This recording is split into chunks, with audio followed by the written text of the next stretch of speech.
جی جنید بھائی السلام علیکم. جنید نام ہے آپ کا؟ جی وعلیکم السلام ورحمۃ اللہ وبرکاتہ. علیکم علامہ السلام حسن میرے اللہ بھائی. یاری صاحب، سب سے پہلے علیکم آپ کو السلام علیکم ورحمۃ اللہ وبرکاتہ. خدا عزت دے، سلامتی دے آپ کو. بہت مہربانی آپ کو میرے بھائی. الحمدللہ. کہاں سے کال کر رہے ہیں؟ کہاں سے میرے ساتھ ہیں؟ اچھا، میں کراچی پاکستان سے میرا تعلق ہے. آپ کے یہاں اہل تشیع میں ایک بہت بڑا عقیدہ ہے شیعہ عوام کے اندر، یا جو شیعہ ذاکرین، اس پہ میں خاص طور پر ایک واقعے کو میں نقل کرنا چاہوں گا کہ آپ کے یہاں ایک بہت بڑا عقیدہ ہے کہ قیامت کے دن اللہ تعالی مولا علی علیہ السلام کو اپنی کرسی پر بٹھائے گا اور وہ کرسی پر بیٹھ کر جنت اور جہنم کی تقسیم کریں گے، جسے آپ اکثر و بیشتر آپ کے علماء جملہ کہتے ہیں انا قسیم الجنت والنار. اچھا، یہ واقعہ میں نے علامہ طالب جوہری صاحب سے سنی، جو وفات پا گئے، اللہ ان کی مغفرت کرے، اور اسی طرح کچھ علماء سے سنا کہ یہ ایک بہت بڑی فضیلت کی بات ہے کہ اللہ تعالیٰ کل قیامت کے دن مولا علی علیہ السلام کو یہ طاقت، یہ قوت دے گا کہ وہ اللہ کی کرسی پہ بیٹھ کر جنت اور جہنم کی تقسیم کریں گے. جیسا کہ ایک واقعے میں انہوں نے طالب جوہری صاحب نے کہا کہ انا قسیم الجنت والنار، کہ وہ جنت و جہنم کی تقسیم کریں گے. تو میں اس کی دلیل پوچھنا چاہ رہا تھا کہ قرآن و سنت سے اس کی دلیل کیا ملی، اس دلیل کے حوالے سے ذرا عوام الناس کیا گیا، کیونکہ دلیل پوچھنے کیا تو وہ ریفرنس مجھے مل نہیں پا. آپ کی خدمت میں عرض یہ ہے میرے بھائی کہ اللہ تعالیٰ کی کوئی کرسی نہیں ہے. اللہ تعالیٰ ہمارے نزدیک کوئی جسم نہیں ہے کہ اس کا کوئی کرسی ہوگا وہ خود ہٹ جائے گا کرسی پر کسی اور کو بٹھا دے. تو اس بات کی دلائل بہت زیادہ ہیں کہ روایات میں اور آیات کی روشنی میں کہ قیامت کے دن امیر المؤمنین علیہ الصلوۃ والسلام جس دن جن کی شفاعت کریں گے وہ جہنم میں جائے گا، جنت میں جائے گا، اور بہت سارے جہنمی ہوں گے جو جہنم سے نکالے جائیں گے ان کی شفاعت سے اور وہ جنت جائیں گے. میں آپ کی خدمت میں یہ صرف شیعہ نے روایت نہیں کیا، یہ مخالفین نے بھی روایت کیا. طبقات الحنابلہ نے میں احمد بن حنبل نے اس کی تصحیح کیا. یہ کتاب ہے طبقات الحنابلہ، تالیف القاضی ابو الحسین محمد ابن ابی یعلا الفراء البغدادی الحنبلی، تحقیق عبد الرحمن بن سلیمان العثیمین کی. یہاں پر جلد نمبر 2 میں طبقات الحنابلہ جلد نمبر 2، جو یہاں پر یہ کتاب چھپی ہے سن 1999 ریاض میں سعودی عرب میں چھپی. یہاں پر صفحہ نمبر 358 میں اگر ہم چلے جائیں، یہ صفحہ نمبر 358 ہے. قال سمعت ابن المنصور یقول، میں نے ابن منصور سے سنا کہ وہ کہہ رہے تھے كنا عند احمد بن حنبل، ہم احمد بن حنبل کے پاس تھے. تو کسی شخص فقال له رجل، کسی نے اس سے کہا یا ابا عبد الله ما تقول في هذا الحديث الذي يروى ان علي عليه السلام قال انا قسيم النار، اس حدیث کے متعلق کیا کہتے ہو کہ علی علیہ السلام نے کہا کہ میں قسیم النار ہوں. وما تنکرون، فقال وما تنکرون من ذا، تو احمد نے کہا کہ اس میں انکار کی کون سی بات ہے، اس کو رد کرنے کی کون سی بات ہے. الیس روینا ان النبی صلی اللہ علیہ وآلہ وسلم قال لعلی علیہ السلام، کیا یہ روایت ہمارے پاس نہیں نبی صلی اللہ علیہ وآلہ وسلم سے، لا يحبک الا مؤمن، تجھ سے پیار نہیں کرتا مگر مومن، ولا يبغضک الا منافق، اور تجھے بغض تجھ سے بغض نہیں رکھتا مگر منافق. قلنا بلا، ہم نے کہا جی ہاں یہ روایت تو ہے. فقال، احمد نے کہا فَأَيْنَ الْمُؤْمِنُ، تو پھر اس حدیث کے روح سے لا يحبك الا مؤمن، تجھ سے پیار نہیں کرتا، محبت نہیں کرتا مگر مومن، تجھ سے بغض نہیں رکھتا مگر منافق. مومن کہاں ہے؟ تو ہم نے کہا مومن جنت میں. قلنا فی الجنہ. وَأَيْنَ الْمُنَافِقُ، منافق کہاں؟ قلنا فی النار، ہم نے کہا جہنم میں. احمد نے کہا فرمایا فعلی قسیم النار. احمد بن حنبل جو بہت بڑے محدث ہیں اور اللہ آپ کا بھلا کرے بخاری مسلم یہ دونوں اس کے شاگرد ہیں، انہوں نے حدیث اخذ کیا. تو اس نے کہا بس علی علیہ السلام قسیم الجنت والنار ہے. تو یہ حدیث جو ہے احمد نے خود تصحیح کیا امیر المؤمنین علیہ السلام سے. البتہ یہ شیعہ کتب میں بہت تفصیل کے ساتھ ہے. اگر آپ اجازت دیں تو میں کچھ آپ کو روایات دکھا دیتا ہوں، ریفرنسز دکھا دیتا ہوں شیعہ کتب سے. قیامت کے متعلق شیعوں کے پاس حدیث بہت زیادہ ہے، یعنی اس طرح نہیں ہے کہ حدیث کم ہو، حدیث ہمارے پاس بہت زیادہ. اور ان حدیث میں مختلف، بالخصوص تفسیر قرآن میں مختلف آیات کی ذیل میں آل محمد علیہ السلام کی جو عظمت ہے، جو شان ہے روز قیامت، اس میں آیا ہے. سورہ اعراف میں جو ہے وعلی الاعراف رجال یعرفون کلا بسیماہم، اس آیت کے ذیل میں بہت سارے روایات ہیں. اس طرح دوسرے بھی آیات بہت زیادہ ہیں، اور اسی طرح فضائل میں یہ روایات بہت زیادہ نقل ہوئی ہیں. یہ کتاب ہے عیون و اخبار الرفاع علیہ السلام، عیون الاخبار، شیخنا الصدوق رحمہ اللہ، جز نمبر 1. بلکہ یہاں پر یہ جز نمبر 1 اور جز نمبر 2 ایک ہی جلد میں ہیں، یعنی ایک ہی جگہ چھاپی ہوئی ہیں. یہاں پہ جز نمبر 2 اس کی شروع ہوتی، جز نمبر 2 بیچ میں شروع ہوتی. الجزء الثانی. جی جناب. اللہ جاری صاحب ایک چیز پوچھنا چاہ رہا تھا، آپ مجھے یہ تاریخ اسلام کی کتاب دکھا رہے ہیں یا حدیث کی کتاب دکھا رہے ہیں؟ یہ حدیث کی کتاب ہے عیون الاخبار، حدیث کی کتاب ہے، شیعہ کتاب، شیعہ کتاب. یہ مستند وہ پہلے جو کتاب دکھا چکا تھا وہ شیعہ کتاب نہیں ہے، آپ لوگوں کی کتاب ہے طبقات الحنابلہ قاضی ابی یعلا. اچھا، اس کتاب کا مجھے نام بتا دیں گے اف یو ڈونٹ مائنڈ؟ ہاں یہ ریپلے کر دیں تو میں نے کتاب دکھایا بھی ہے. اس کتاب کا نام ہے طبقات الحنابلہ، ٹھیک ہے نا. وہ اس کتاب میں نے دکھایا بھی ہے، اس کا ریپلے کریں گے تو نظر آئے گا.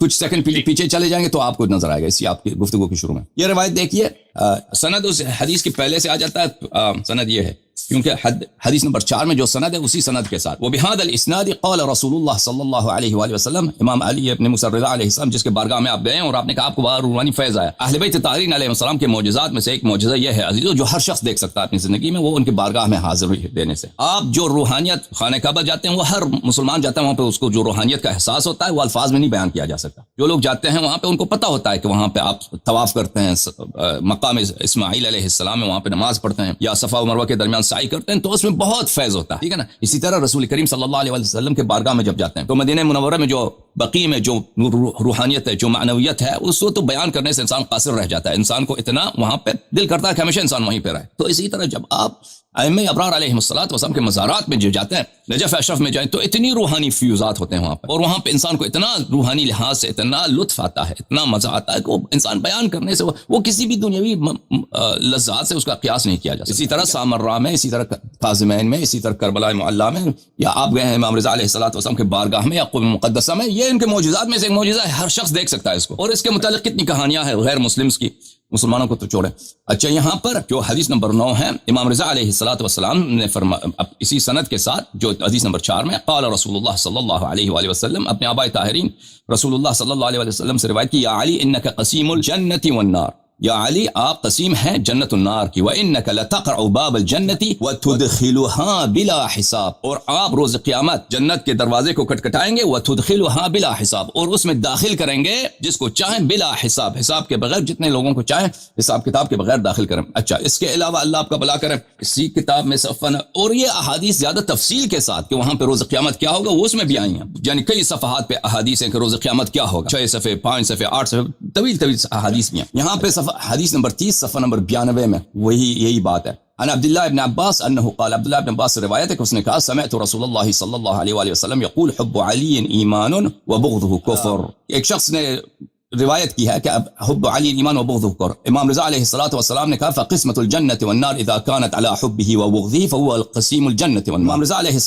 السلام نے کہا کہ اگر جنت اور نار کی تقسیم جو ہے اس کے حب پر ہے تو پھر وہ قسیم الجنت والنار ہے۔ اچھا، اس کے علاوہ جو احادیث ہیں ان کی شفاعت کی، وہ روز قیامت جہنم سے لوگوں کو نکالیں گے اور جنت داخل کریں گے، اور جنت جو گناہگار مسلمان شیعہ ہوتے ہیں ان کو داخل کریں گے، یہ احادیث بہت زیادہ ہیں، بہت کم نہیں ہے، بلکہ ان کی شیعہ یہ کام کریں گے، یہ تو ان کی کیا بات ہے، ان کی شیعہ یہ کام کریں گے، اس احادیث میں بہت ساری احادیث میں۔ جی جناب، مزید کوئی حکم؟ اچھا، میں اس میں کچھ سوال آپ کے سامنے رکھنا چاہ رہا تھا کہ قرآن مجید کے اندر جب ہم بات کرتے ہیں تو قرآن مجید میں تو اللہ تعالیٰ مختلف صورتوں میں ارشاد فرماتا ہے کہ میں ہوں جو جنت میں داخل کروں گا، میں ہوں جو جہنم میں داخل کروں گا۔ کیا یہ قرآن سے ٹکراؤ نہیں ہے یہ حدیث؟ نہیں، اگر کوئی شخص اللہ کے حکم سے کرتا ہے نا، جنت و جہنم، اللہ انسان کو موت بھی دیتا ہے، اللہ یتوفی الانفس حین موتها، ٹھیک ہے نا، اللہ موت بھی دیتا ہے انسان کو، لیکن موت ملائکہ دیتے ہیں، اللہ کے حکم سے دیتے ہیں۔ اگر کوئی شخص اللہ کے حکم سے، اللہ کے اتھارٹی سے، اللہ نے اس کو اتھارٹی دی ہے وہ یہ کام کرے، مثلا کوئی بادشاہ ہے، بادشاہ نے کعبہ پہ کیا لگایا، اس پہ پردہ لگا، بادشاہ خدا کے وہاں پہ پردہ نہیں لگاتا، اس کے حکم سے لوگ لگاتے ہیں۔ اگر اللہ تعالیٰ کرتا ہے، تو اگر کوئی اللہ کے حکم سے کوئی کام کرتا ہے، اللہ کی رضا سے کرتا ہے، اللہ کے اتھارٹی سے کرتا ہے، وہ اللہ نے اس کو اتھارٹی دی ہے، تو اس میں کوئی تضاد نہیں ہے، اس میں تضاد نہیں، ٹھیک ہے نا۔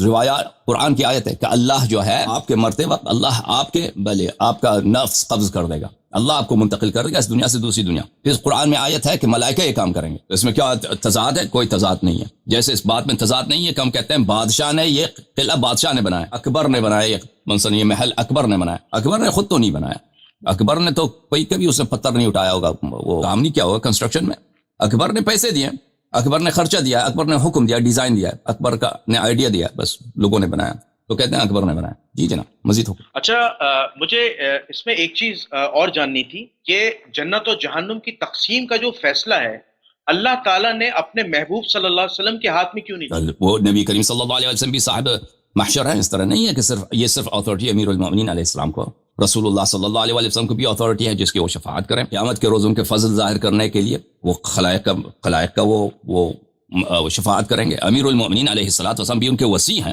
اگر وہ بھی شفاعت کرتے ہیں کسی کا تو وہ نبی کریم صلی اللہ علیہ وسلم کی ہی فضیلت، وہ نبی کریم صلی اللہ علیہ وسلم کے نمبر 2 ہیں، نبی کریم صلی اللہ علیہ وسلم کے وصی ہیں۔ اگر کرتے ہیں وہ بھی، تو مثلا اگر ایک عام مسلمان بھی کرتا ہے اس کو اللہ شفاعت کا اذن دے دیتا ہے روز قیامت، دعا کرتا ہے اللہ کے بارگاہ کہ یہ میرا بیٹا ہے، مثلا یہ میرے والد ہے یا میرا پڑوسی ہے، اس کی بخشش کرو، تو اللہ اس کی اگر اس کی بھی شفاعت مانتا ہے تو یہ بھی رسول کریم صلی اللہ علیہ وآلہ وسلم کا ہی اعزاز ہے، ان کی فضیلت ہے۔ تو ہماری روایات میں یہ تو بہت ہے، یعنی اگر ہماری احادیث میں آپ ملاحظہ کریں کہ روز قیامت شفاعت کا اصل مقام تو رسول پاک صلی اللہ علیہ وآلہ وسلم کا ہے اور پھر ان کے اوصیاء کا ہے۔ تو اس میں اس طرح نہیں ہے کہ پیغمبر کو حاصل نہیں ہے اور اہل بیت علیہ السلام کو حاصل نہیں، جو بھی فضیلت اہل بیت علیہ السلام کے پاس ہے رسول اللہ صلی اللہ علیہ وسلم کے پاس ہے، اور اس کے علاوہ بھی اس کے پاس فضیلت ہے، ٹھیک ہے نا۔ تو اس میں یہ اس طرح نہیں ہے، آپ یہ غلط فہمی ہے کہ بھئی حبشیوں کا عقیدہ ہوگا کہ امیر المومنین علیہ السلام قسیم الجنت والنار ہیں اور پیغمبر صلی اللہ علیہ وسلم نہیں ہے، یہ بالکل ہمارا عقیدہ نہیں ہے۔ اور اگر آپ کبھی چاہیں تو اس موضوع پر میں آپ کو یعنی میں اس وقت نہیں چاہتا کہ میں لمبی احادیث یہاں پہ شروع کر دوں پڑھنا، وَإِلَّا اگر میں لمبی احادیث شروع کر دوں تو اس میں رسول پاک صلی اللہ علیہ وسلم امیر المومنین علیہ السلام بالکل ساتھ ہیں، اور ائمہ طاہرین علیہ السلام بالکل ان کے ساتھ ہیں، ان میں الگ نہیں ہے کہ یہ الگ الگ مقامات پر ہیں، یہ بالکل ساتھ ہیں۔ تو وہ شفاعت کرتے ہیں تو بعض روایت میں کہ امیر المومنین علیہ السلام شفاعت کرتے ہیں، بعض روایت میں کہ رسول اللہ صلی اللہ علیہ وسلم شفاعت کرتے ہیں، بعض میں کہ یہ سب شفاعت کرتے ہیں۔ اس طرح ان میں کوئی تضاد کوئی کنٹرڈکشن نہیں ہے۔ جی جناب۔ اچھا علامہ صاحب، مجھے تھوڑی سی کنفیوژن ہے، میں آپ سے رہنمائی چاہ رہا ہوں۔ قرآن حکیم کی کوئی ایسی واضح آیت بیان کر دیجئے جس میں اللہ تعالیٰ جنت اور جہنم کی تقسیم اپنے علاوہ کوئی اختیار دے گا مولا علیہ السلام؟ شفاعت کی آیات تو قرآن سے کیسے؟ قرآن مجید میں آپ شفاعت کا تو مسلمانوں کا کوئی اختلاف نہیں ہے کہ رسول پاک شفاعت کا تو کوئی شفاعت کا مطلب ہی کیا آپ مجھے بتائیں۔ اگر آپ کہتے ہیں کہ اس میں قرآن مجید سے کوئی ٹکراؤ ہے تو بھلے اس میں قرآن مجید میں ہے کہ بھلے کافروں کے متعلق وَكُنَّا نُكَذِّبُ بِيَوْمِ الدِّينِ حَتَّى أَتَانَا الْيَقِينُ فَمَا تَنْفَعُهُمْ شَفَاعَةُ الشَّافِعِينَ۔ سورہ مبارک یہ مدثر میں ہے، وَكُنَّا نُكَذِّبُ، جو لوگ یوم الدین کے بالکل کافر تھے، وہ یوم الدین کے بالکل کافر تھے، ان کو موت آ گئی، اور فَمَا تَنْفَعُهُمْ شَفَاعَةُ الشَّافِعِينَ، اگر کوئی ان کی شفاعت کرنا چاہے۔ اب رسول پاک صلی اللہ علیہ وسلم کافروں کی تو شفاعت نہیں کرتے نا، یہ تو کافروں کے متعلق، یہ تو ان لوگوں کے متعلق کہتے ہیں دین ہی جھوٹ ہے، دین ہی جھوٹ ہے۔ تو ان لوگوں کا اس کو اگر کوئی شفاعت کرنا چاہے تو ان کی شفاعت فائدہ مند نہیں ہے۔ تو اس کے مقابلے میں ہیں ایسے لوگ گناہگار مسلمان جن کی اگر شفاعت کیا جائے تو وہ ان کی شفاعت قبول ہوتی ہے۔ بھلے شفاعت کا تو یہ تو آیات میں قرآن مجید میں تو بہت ہے شفاعت کے متعلق، لا يملكون الشفاعة الا من اتخذ عند الرحمن عهدا، سورہ مریم آیت نمبر 87، کہ شفاعت کا حق کسی کو نہیں ہے مگر وہ شخص جس عند الرحمن عہدہ، مگر وہ شخص جس کو اللہ تعالیٰ نے اپنا ایک عہدہ دیا۔ ٹھیک ہے نا؟ اگر اہل بیت طاہرین علیہم الصلاۃ والسلام کو اور اللہ نے عہدہ نہیں دیا تو کس کو عہدہ دیا؟ رسول پاک صلی اللہ علیہ وسلم کو عہدہ نہیں دیا۔ یہ تو ایک بدیہی بات ہے، اس کا منکر وہابی بھی نہیں ہے، کوئی بھی شخص اس کا، ابن تیمیہ بھی منکر نہیں ہے شفاعت کا، ٹھیک ہے نا۔ اب شفاعت کی ڈیٹیلز جو ہے نا کہ کون کون شفاعت کرے گا، کس طرح شفاعت کرے گا، ہمارے پاس احادیث اس کی بہت زیادہ ہیں، روایات بہت زیادہ ہیں۔ بحار الانوار میں کتاب العدل میں وہاں پہ ایک بہت بڑی چیپٹر ہے روز قیامت میں جو وقائع پیش احوال ہیں وہاں پہ قیامت کے دن کے، بہت زیادہ باب مثلا 600-700 صفحے ہیں، اس میں بہت زیادہ احادیث ہیں، 600 صفحوں سے بھی زیادہ ہے۔ تو وہاں پر احادیث بہت زیادہ ہیں سب وہاں پر کہ اہل بیت علیہ الصلوۃ والسلام کیسے شفاعت کریں گے۔ تو شیعوں کا جو عقیدہ ہے یہاں پر ہو سکتا ہے بعض، مجھے نہیں معلوم ذاکرین ان کا عقیدہ کیا ہوگا، شاید وہ کوئی غلط بات بھی سناتے ہوں گے لوگوں کو، لیکن یہ جو شفاعت ہے اہل بیت علیہ السلام کا کہ وہ اللہ تعالیٰ نے ان کو اتھارٹی دی ہے کہ وہ جہنم سے، حضرت زہرا سلام اللہ علیہا جہنم کے دروازے پہ کھڑی ہوں اور کہیں گے کہ یا اللہ شیعتی، اے اللہ جن لوگوں نے جو لوگ میرے شیعہ ہیں، میرے پیروکار ہیں، تو اللہ تعالیٰ فرمائیں گے کہ میں نے اسی لیے تمہارا نام رکھا ہے کہ تیرا نام ہے فاطمہ، فاطمہ یعنی نکالنے والی، جو اپنے محبین کو جہنم سے نکالے گی، چن چن کر نکالے گی۔